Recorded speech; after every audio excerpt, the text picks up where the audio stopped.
I am Jerusalem. शहर यरूशलेम रोए ज़मीन पर वो वाहिद शहर है जिसे तीनों अलहामी मज़ाहिब यानी यहूदियत, मसीहियत और इस्लाम के मानने वाले इज़्ज़त और एहतराम की निगाह से देखते हैं और इसे मुक़द्दस सरज़मीन तस्लीम करते हैं। ये तारीख़ी शहर अपने अंदर मुख्तलिफ़ कौमों की तारीख़, उरूज व ज़वाल, जंग व जदल और दास्तानें समेटे हुए है, जिसने कुदरत और इंसान के हाथों तकलीफ़ें बर्दाश्त की हैं।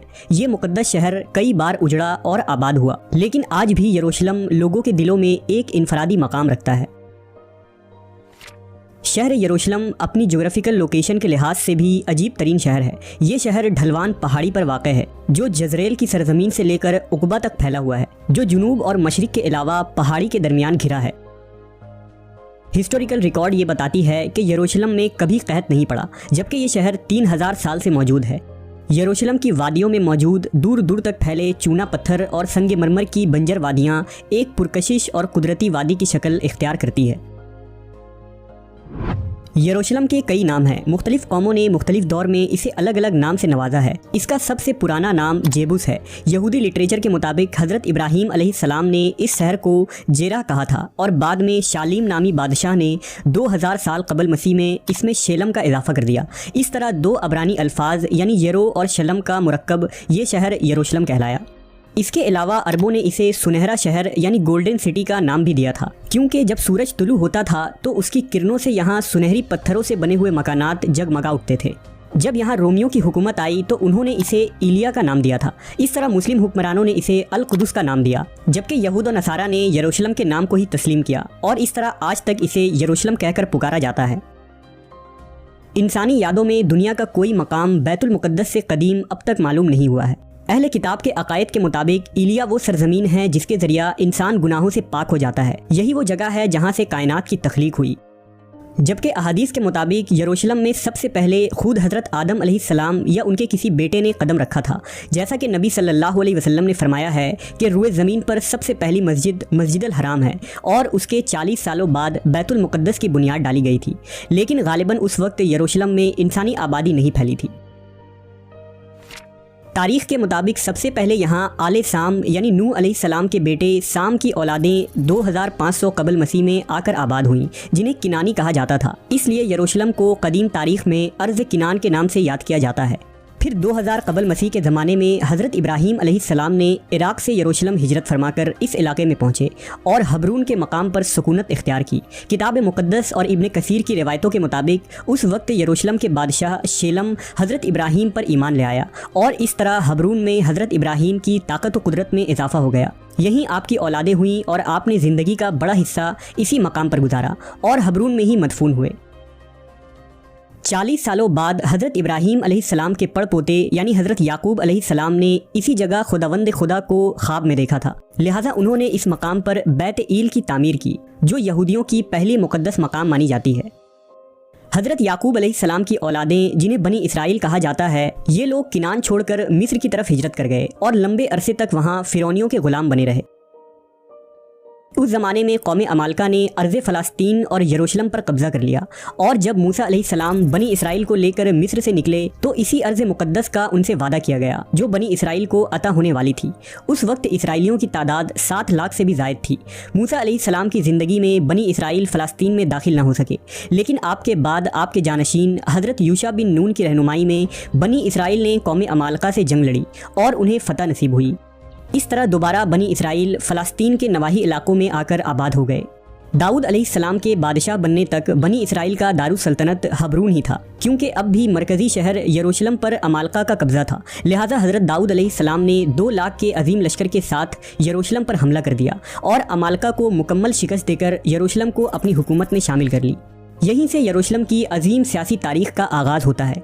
हज़रत दाऊद अलैहिस्सलाम के दौर हुकूमत में यरूशलेम के हमसाया शहरों ने भी बनी इसराइल से अमन का मुआहदा कर लिया। दाऊद अलैहिस्सलाम ने यरूशलेम के चारों तरफ ऊंची ऊंची फसीलें कायम की और बड़े बड़े चश्मे खुदवाए गए, पथरीले वादियों में बागात लगाए गए और यरूशलेम में इबादत के लिए एक हैकल की तामीर करवाई गई जिसमें ताबूत सकीना को रख दिया गया। ये वो पाक तरीन जगह था जो यहूदियों के लिए सबसे मुकद्दस माना गया है।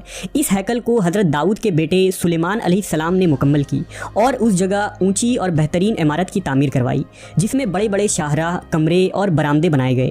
इस हैकल सुलेमानी को मुकम्मल होने में पूरे 13 साल का अरसा लगा। अब यरूशलेम बनी इसराइल का दारुल सल्तनत करार पाया और शहर की शान शौकत में मजीद इजाफा हो गया। शहर में सैकड़ों नहरें खुदवाई गईं, सड़कें पुख्ता किए गए और इस तरह यरूशलेम अपने दौर का सबसे खूबसूरत तरीन और अजीम तजारती मरकज़ बन गया।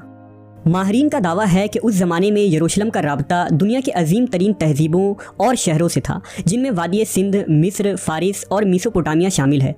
वादी सिंध के शहर हड़प्पा और मोहनजोदाड़ो से अहले यरूशलेम सोने चांदी, हाथी दांत, मोर, मसाले और कपास की तजारत किया करते थे। सुलेमान अलैहिस्सलाम के अजीमुश्शान दौरे हुकूमत के बाद बनी इसराइल रफ्ता रफ्ता सरकश और नाफरमान हो गए। उन्होंने तौरेत में रद्दो बदल कर दी, पैगंबरों को कत्ल किया, यहुआ की मूर्तियां बनाकर बुत परस्ती की इब्तदा की और सूद, जिना और हर तरह के जुर्म में मुलव्वस हो गए। लिहाजा उनके इस नाफरमानी के तहत यरूशलेम पर बैरूनी ताकतों ने कई बार हमले किए और 1000 साल की इस तवील तारीख में तकरीबन 17 मरतबा यरूशलेम पूरी तरह उजड़कर दोबारा आबाद हुआ। उन हमलों में शाह मिस्र शीशाक का हमला, अशूरी बादशाह सीखरब का हमला, 500 कबल मसीह में बाबिल के बादशाह बुख्त नसर का हमला, 300 कबल मसीह में सिकंदर आज़म का जनरल सेकोपस का हमला और सन 70 ईस्वी में रोमी जनरल टाइटस का हमला तबाहकुन हमले थे। उनमें बुख्त नसर और टाइटस के हमले से यरूशलेम और यहाँ आबाद लोगों को सबसे ज़्यादा नुकसान पहुँचा। उस हमले में हैकल मुकम्मल तौर पर तबाह हो गया, तौरेत के नुस्खे जला दिए गए, इसराइली औरतों को असीर बना लिया गया, शहर में कत्ले आम हुआ, यहूदियों के तमाम मालो असबाब लूट लिए गए और यरूशलेम के तमाम अजीम मोहल्लात और तामीरात पत्थर के ढेर में तब्दील हो गए। टाइटस के हमले के बाद तकरीबन 5 सदियों तक शहर यरूशलेम बाज़नतीनी सल्तनत यानी ईसाई हुकूमत का हिस्सा रहा और फिर 5वीं सदी ईस्वी में इस्लाम की आमद के साथ यरूशलेम की तारीख में एक नए बाब का आगाज़ होता है।